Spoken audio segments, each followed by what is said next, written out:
ನೀವು 3-4 ಗಂಟೆ ಸ್ಪೆಂಡ್ ಮಾಡೋ ಜಾಗದಲ್ಲಿ ಒಂದು 3-4 ನಿಮಿಷ ಸ್ಪೆಂಡ್ ಮಾಡಿದ್ರೆ you can go ahead and study other things. ನಾನು ವಿದ್ಯಾರ್ಥಿಯಾಗಿದ್ದಾಗ ನನಗೊಂದು ಸಮಸ್ಯೆ ಯಾವಾಗಲೂ ಕಾಡೋದು, ಈ ಡೇಟ್ಗಳನ್ನು ನೆನ್ಪಿಟ್ಕೊಳ್ಳೋದು, ಇತಿಹಾಸದಲ್ಲಿ ಹಿಸ್ಟ್ರಿ ಹೆಂಗೆ ನೆನ್ಪಿಟ್ಕೊಳ್ಳೋದು, ಮ್ಯಾಥ್ಸ್ ಹೆಂಗೆ ನೆನ್ಪಿಟ್ಕೊಳ್ಳೋದು, ಸೈನ್ಸ್ ಹೇಗೆ ನೆನ್ಪಿಟ್ಕೊಳ್ಳೋದು ಅಂತಿರುತ್ತೆ. ಹೇಗೆ ನೀವು ಹೇಳಿದ್ರಿ ಸ್ಟೋರಿ ಟೆಲ್ಲಿಂಗಿಂದ ಜನರಿಗೆ ಅರ್ಥ ಮಾಡಿಸ್ಬಹುದು ಅಂತ. ಸಬ್ಜೆಕ್ಟ್ನ ಅರ್ಥ ಮಾಡ್ಕೊಳ್ಳೋದು ಹೇಗೆ? ಯಾಕಂದರೆ ಇವಾಗ ನೀವೇ ಹೇಳಿದ ಹಾಗೆ ನನಗೆ IAS ಆಗಬೇಕು ಅಂತ ಒಂದಿದ್ರೆ ಸಾಕು, IAS ಆಗ್ತೀರಾ ನೀವು ಅಂತ. ಸಬ್ಜೆಕ್ಟ್ ಸ್ಟಡಿ ಹೇಗೆ? Ma'am, it is all depend on a technique. ನೀವು ಸ್ಮಾರ್ಟ್ ವರ್ಕ್ ಹೇಳಿದ್ರಲ್ಲ, ಅದ್ರ ಜೊತೆ ನಾನು ಲಿಂಕ್ ಮಾಡಿ ಹೇಳ್ತೀನಿ. It's called mind mapping. Mind mapping ಏನದು? ಮೈಂಡ್ ಮ್ಯಾಪಿಂಗ್ ಅಂದರೆ ನೀವು ಎಲ್ಲದನ್ನು ಒಂದು ಮ್ಯಾಪ್ ಥರ ಕ್ರಿಯೇಟ್ ಮಾಡಿಕೊಂಡ್ರೆ, so you can have a memory for a long time. ಈಗ ಬುಕ್ಸನ್ನು ಇಲ್ಲ ನೋಟ್ಸನ್ನು ನೀವು ನೋಟ್ಸ್ ಥರ ಓದ್ದಾನೆ, ಸುಮ್ಮನೆ ಟೆಕ್ಸ್ಟ್ ಥರ ಓದ್ದಾನೆ, you have to create stories or images in that. Okay, ಒಂದು ಕಾನ್ಸೆಪ್ಟ್ ಆಗ್ತಾಯಿದೆ. ಈಗ ಫಾರ್ ಎಕ್ಸಾಂಪಲ್ ನೀವು ಹಿಸ್ಟ್ರಿ ಕೇಳಿದ್ರಿ. ಹಿಸ್ಟ್ರಿನಲ್ಲಿ we just have to remember names and ಯಾವ ಕಿಂಗ್ ಬಂದ, ಯಾವ ಇಯರಲ್ಲಿ ಬಂದ, ಏನೇನು ಮಾಡ್ದ, ಅದೆಲ್ಲ ಒಂದು. But if you create a story out of it. ಈಗ ನಾವು ಫಾರ್ ಎಕ್ಸಾಂಪಲ್ ಅಕ್ಬರ್, ನಾವು ಹಿಸ್ಟ್ರಿ ಬುಕ್ಸಲ್ಲಿ ಮೊಘಲ್ಸಲ್ಲಿ ಅಕ್ಬರ್ ಬಗ್ಗೆ ಓದಿದ್ದೀವಿ. ಅದೇ ನಾವು ಜೋಧ ಅಕ್ಬರ್ ಮೂವಿ ನೋಡಿದ್ದೀವಿ. ಅಲ್ಲಿ we remember the movie more than what we have read, because that is in the form of a picture. Okay, ಆ ರೀತಿ picturisation and making image in the mind is called as mind mapping. ಪ್ರತಿಯೊಂದು ಸಬ್ಜೆಕ್ಟ್ಗೂ mind maps ಮಾಡೋದು ಭಾಳ important. Photographic memory. Exactly. Okay, so ನನ್ನ ಸ್ಟೂಡೆಂಟ್ಸಿಗೆ ಹೇಳೋದು ಅಂದರೆ, ನೀವು 100 ಪೇಜಲ್ಲಿರೋ ಇನ್ಫಾರ್ಮೇಷನ್ನ 5 ಪೇಜ್ಗೆ ಕಂಪ್ರೆಸ್ ಮಾಡ್ಕೊಂಡ್ರೆ, if you do it, you will remember it for A more time. Okay, ನೀವು ಅದನ್ನು ಭಾಳ ಸಮಯದವರೆಗೂ ಜ್ಞಾಪನ ಇಟ್ಕೋಬೋದು. ಆ್ಯಂಡ್ ಅದನ್ನು ನೋಡ್ತಾ ಇದ್ದರೆ ನಿಮಗೊಂದು ಪಿಕ್ಚೋಗ್ರಫಿಕ್ ಮೆಮೊರಿ ಬಂದೇ ಬರುತ್ತೆ. ಎಕ್ಸಾಮಿನೇಷನಲ್ಲಿ ನೀವು ಕಣ್ಮುಚ್ಕೊಂಡ್ರೆ it will come to your mind, it will come. That's a mind mapping technique. ಆ ಥರ ತುಂಬ ಟೆಕ್ನಿಕ್ಗಳಿರ್ತವೆ. That obviously the experts will teach the students. ಆ ರೀತಿ ಒಂದು ವರ್ಕ್ ಮಾಡೋದನ್ನೇ ನಾವು ಸ್ಮಾರ್ಟ್ ವರ್ಕ್ ಅಂತ ಕರಿತೀವಿ. ಓಕೆ, ಅದರಲ್ಲಿ ನಿಮ್ಮ number of hours you put in your work ಕಮ್ಮಿ ಆಗುತ್ತೆ, ಆ್ಯಂಡ್ ನಿಮ್ಮ ಎಫರ್ಟ್ ಕಮ್ಮಿ ಆಗುತ್ತೆ. ಆ್ಯಂಡ್ ಜನರಲಿ ಈ ಪಂಚವಾರ್ಷಿಕ ಯೋಜನೆ ಮಾಡ್ಕೋತಾರೆ ಸ್ಟೂಡೆಂಟ್ಸ್, ಬಂದ್ಬಿಟ್ಟು 5 ವರ್ಷದವರೆಗೂ ಪ್ರಿಪ್ರೇಷನ್ ಆಗ್ತಿರ್ತಾರೆ. ಅದು ಖಂಡಿತ ಒಳ್ಳೆಯದು ಅಲ್ಲ, ಆ್ಯಂಡ್ ಬೇಕಾಗೂ ಇಲ್ಲ. 5 ವರ್ಷ ನೀವು ಮಾಡೋಕ್ಕಾಗಲಿಲ್ಲ ಅಂತಂದ್ರೆ ನೀವು ಬೇರೆ ಕೆಲಸ ನೋಡೋದು ಒಳ್ಳೆಯದು.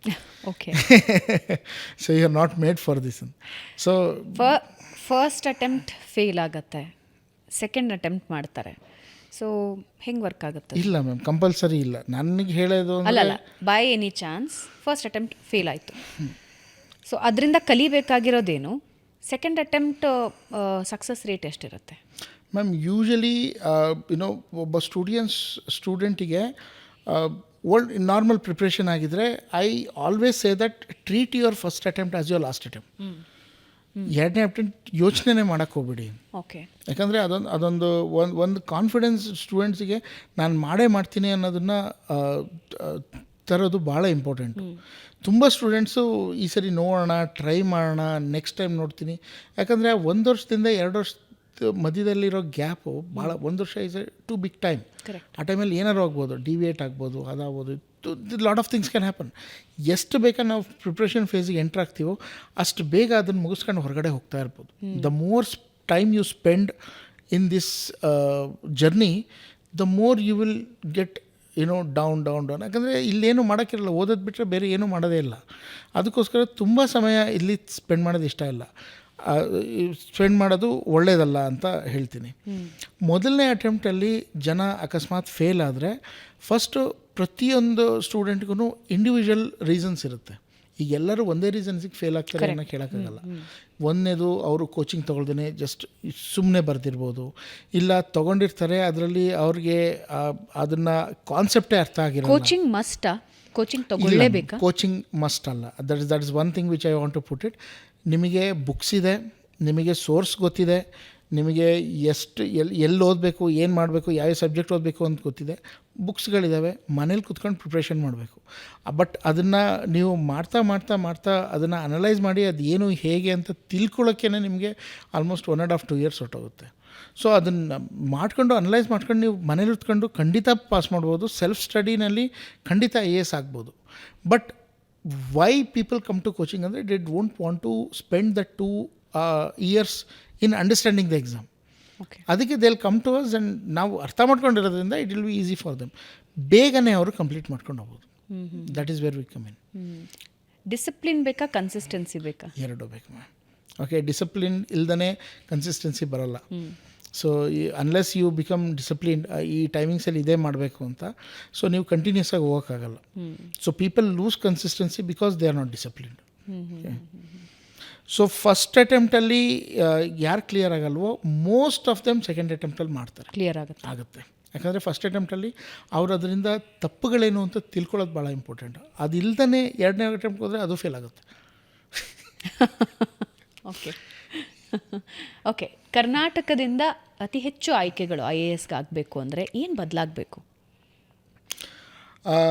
ಕರ್ನಾಟಕದಿಂದ ಸ್ವಲ್ಪ ಕಂಪ್ಯಾರಿಟಿವ್ಲಿ ಬೇರೆ ಸ್ಟೇಟ್ಸ್ಗೆ, ತಮಿಳ್ನಾಡು, ಕೇರಳ, ಸೌತ್ ಇಂಡಿಯಾದಲ್ಲಿ ಕಂಪೇರ್ ಮಾಡಬೇಕು ಅಂದರೆ, ಆ್ಯಂಡ್ ನಾರ್ತ್ ಇಂಡಿಯಾದಲ್ಲಿ UP ಮತ್ತು ಬಿಹಾರ್, ಇಲ್ಲ ಇತ್ತೀಚೆಗೆ ಅಸ್ಸಾಂ ಕಡೆಯಿಂದ, ರಾಜಸ್ಥಾನ್, ಗುಜರಾತ್ ಕಡೆಯಿಂದ ಜಾಸ್ತಿ ಆಸ್ಪಿರೆಂಟ್ಸ್ ಬರ್ತಾ ಇದ್ದಾರೆ. ಬಟ್ ನಮ್ಮ ಕರ್ನಾಟಕದಲ್ಲಿ ಒಂದು ಏನು ಅಂತಂದರೆ, ತುಂಬ ಜನ ಸ್ಟಾರ್ಟಿಂಗಲ್ಲೇ they always get affiliated towards private jobs, mostly engineering ಆಗ್ಬರ್ಬೋದು, ಇಲ್ಲ ಸಾಫ್ಟ್ವೇರ್ ಇಂಜಿನಿಯರ್, ಯಾಕಂದರೆ ಇಲ್ಲಿ ಹಬ್ ಆಪರ್ಚುನಿಟೀಸ್ ಜಾಸ್ತಿ ಇದೆ. ಸೊ ಆ ಥರ ಆಸ್ಪಿರೆಂಟ್ಸ್ದು ಈ ಎಕ್ಸಾಮ್ ಬಗ್ಗೆ ವೈ IAS ಅನ್ನೋದು ನಾನು ಹೇಳಿದ್ನಲ್ಲ, ಅದು ಆ ಒಂದು ಎಕ್ಸಾಮಿನ ಇಂಪಾರ್ಟೆನ್ಸ್ ಬಗ್ಗೆ ಸ್ವಲ್ಪ ಔಟ್ರೀಚ್ ಆಗಬೇಕು. ಅದು ಜಾಸ್ತಿ ಔಟ್ರೀಚ್ ಇಲ್ಲ. ಆ್ಯಂಡ್ ಸೆಕೆಂಡು, ಅವೆಲ್ಲ ನಮಗೆ ಆಗಲ್ಲ, ನಮ್ಮ ಕೈಲಾಗಲ್ಲ, ಯಾರು ಅಷ್ಟೊಂದೆಲ್ಲ ಯಾರು ಓದ್ತಾರೆ ಅನ್ನೋ ಒಂದು ಮಿಸ್ಕನ್ಸೆಪ್ಷನ್ ತುಂಬ ಜನಕ್ಕಿದೆ. IAS ಎಲ್ಲ ನೀವೆಲ್ಲ ಏನೋ ನಾವೆಲ್ಲ ಎಲ್ಲಿ ಮಾಡೋಕ್ಕಾಗುತ್ತೆ IAS, ಆ ಒಂದು ತಪ್ಪು ಮೆಸೇಜು ಚೇಂಜ್ ಆಗಬೇಕು. ಅವ್ರಿಗೆ IAS ಮಾಡೋದು it's not A rocket science, ಇದೆಲ್ಲ ಆಗದೇ ಇರೋಂಥ ಅಸಾಮಾನ್ಯವಾದ ಕೆಲಸ ಅಲ್ಲ. Anybody can become an IAS if they have a basic qualification and interest for becoming an IAS. ಅಷ್ಟಿದ್ರೆ ಸಾಕು.